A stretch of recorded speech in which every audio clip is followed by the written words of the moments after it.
नमस्कार प्यारे विद्यार्थियों, स्वागत आप सभी का। वेलकम, अभिनंदन। जी हाँ, जैसा कि आप लोगों को पता है कि राजस्थान में अधीनस्थ बोर्ड के द्वारा लाइब्रेरियन ग्रेड थर्ड भर्ती जो है इसकी विज्ञप्ति जारी की गई थी। और इस भर्ती के लिए जो सिलेबस था, जिसका आप लोगों को इंतज़ार था, वो सिलेबस जो है वो अधीनस्थ बोर्ड के द्वारा दोस्तों आप लोगों के लिए उपलब्ध करवा दिया गया है। तो देखिए, यहाँ पर हम सिलेबस पर चर्चा करते हैं कि Rajasthan staff selection board Jaipur ने librarian grade third direct recruitment 2022 के लिए एग्जाम स्कीम और सिलेबस जो है वो आउट कर दिया है, डिक्लेयर कर दिया है। तो दोस्तों, क्या इसके अंदर रहने वाला है, इस पर हम चर्चा करते हैं। सबसे पहले बात करें कि इसके अंदर आपके दो पेपर होने वाले हैं, और जो दो पेपर आपके होने वाले हैं इसमें, इन दो पेपरों में सबसे पहला जो पेपर है, सबसे पहला जो पेपर है दोस्तों, ये सबसे पहला पेपर किसका रहने वाला है? देखिए, फर्स्ट पेपर जो है, इस फर्स्ट पेपर में आप लोगों के लिए जनरल नॉलेज जो है वो डाला गया है। और इस जनरल नॉलेज में आपके लिए ज्योग्राफी, हिस्ट्री और कल्चर यानी कला वाला पोर्शन, और general knowledge of Rajasthan, Rajasthan के बारे में सामान्य जानकारी के संबंधित, और करंट अफेयर्स राजस्थान से संबंधित, और general knowledge of world and India यानी भारत और विश्व का सामान्य ज्ञान भी यहाँ पर थोड़ा बहुत आपसे पूछा जाएगा। साथ में एजुकेशनल साइकोलॉजी जो है दोस्तों, शैक्षणिक मनोविज्ञान, शैक्षणिक मनोविज्ञान के भी कुछ क्वेश्चन आपको पूछे जाएंगे। इस प्रकार से आपको इस पेपर फर्स्ट में ये 4 यूनिट जो हैं ये दी गई हैं, और इन 4 यूनिटों से मिलाकर यहाँ पर टोटल नंबर ऑफ क्वेश्चन रहने वाले हैं वो आपके रहने वाले हैं 100 क्वेश्चन आपके एग्जाम में आने वाले हैं। इन 100 क्वेश्चनों के जो मार्क्स होंगे वो 200 होंगे, यानी प्रत्येक प्रश्न 2 अंक का होगा। आपको समय सीमा जो मिलने वाली है पेपर फर्स्ट के लिए, वो आपको 2 घंटे मिलने वाली है दोस्तों। कितना? 2 घंटे। यहां पर देखिए, पेपर सेकंड की बात करें तो एक चीज आपको यहां समझ में आ रही होगी कि पेपर फर्स्ट के लिए अलग से टाइम दिया है, पेपर सेकंड के लिए अलग से टाइम दिया है। इसका मतलब पेपर 2 होने, एक ही दिन में 2 पारियों में ये भर्ती परीक्षा होनी है। और पेपर सेकंड जो है, इसमें knowledge, organisation, informative, processing and retrieval, इसके बारे में पूछा जाएगा। यानी कि कंप्लीट जो है वो लाइब्रेरी ज्ञान के बारे में, लाइब्रेरी ज्ञान के बारे में आपको यहां से प्रश्न पूछे जाएंगे। और ये भी आपको 100 प्रश्न पूछे जाएंगे प्रश्न पत्र द्वितीय के रूप में, और इसके भी 200 अंक होंगे। और इसके लिए भी समय सीमा जो आपको दी गई है वो 2 घंटे यानी 120 मिनट आपको दी गई है दोस्तों।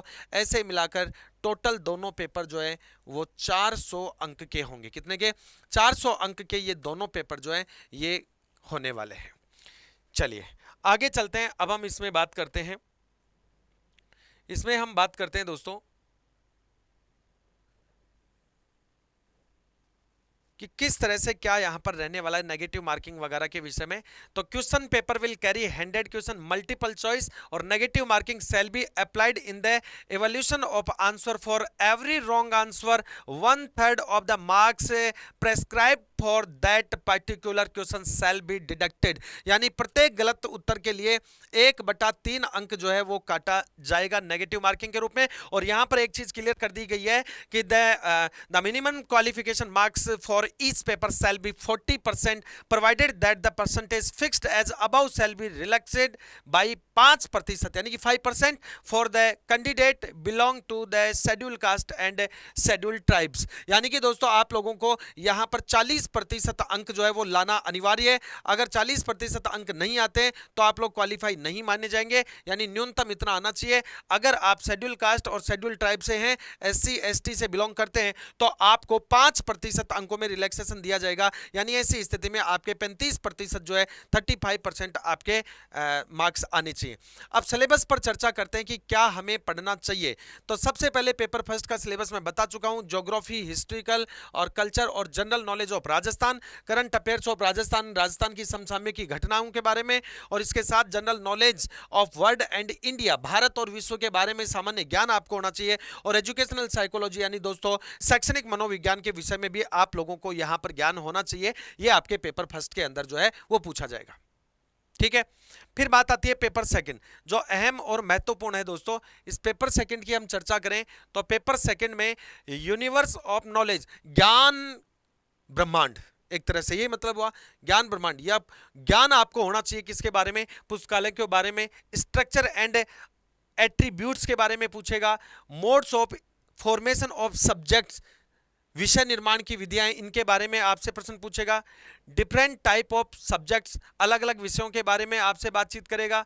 Universe of subject as mapped in different scheme of classification, कि वर्गीकरण जब करते हैं तो वर्गीकरण में जो है वो किस तरह से हम डिफरेंट स्कीम्स का यूज करते हैं सब्जेक्ट को मैपिंग करने के लिए।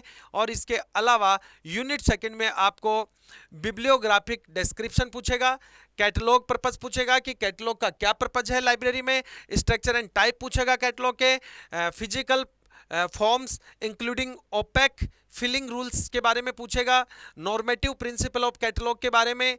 Overview of principle of practice in document description के बारे में। तो जो डाटा निर्माण है, डॉक्यूमेंट डिस्क्रिप्शन है दोस्तों, दस्तावेजों का जो विवरण है उनके बारे में। करंट ट्रेंड्स इन स्टैंडर्डाइजेशन, वर्तमान का जो विशिष्टीकरण है इसमें क्या चल रहा है इसके बारे में, जैसे कंप्यूटराइजेशन वगैरह हो रहा है, इन सब के बारे में। डिस्क्रिप्शन एंड एक्सचेंज के बारे में पूछेगा। और इसके अलावा आपसे स्टैंडर्ड कोर्स ऑफ कैटलॉग के बारे में पूछेगा। तीसरी यूनिट में जो हमें पॉइंट दिए गए हैं यहाँ पर बोर्ड के द्वारा, मेथड ऑफ नॉलेज ऑर्गेनाइजेशन, साथ में दोस्तों general knowledge of world and India, general theory of library classification and normative principle of classification and their applications, और स्पीसीज ऑफ लाइब्रेरी क्लासिफिकेशन के बारे में आपसे पूछेगा।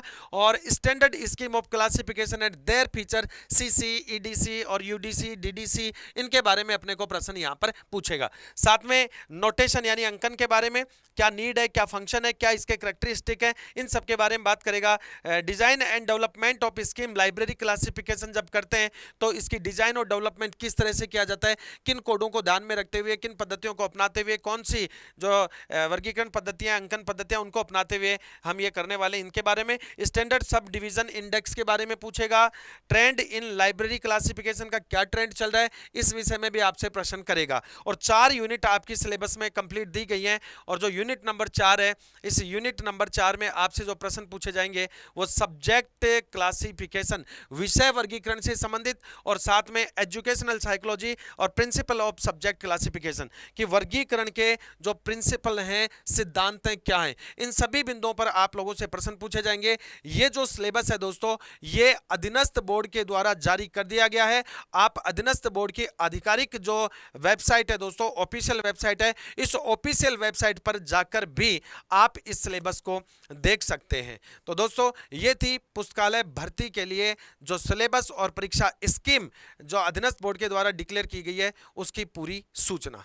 तो दोस्तों ऐसी ही सभी सूचनाओं के लिए, लेटेस्ट जितनी भी भर्तियां हैं, स्कीम हैं, सिलेबस हैं, इन सभी की जानकारी के लिए आप चैनल को सब्सक्राइब कर लीजिएगा। अगर आप चैनल पर पहली बार हैं, बेल आइकन भी प्रेस कर लीजिएगा दोस्तों, ताकि सारे के सारे नोटिफिकेशन आप लोगों को अविलंब और सटीकता के साथ आपको मिलते रहें। तो ओके दोस्तों, नमस्कार।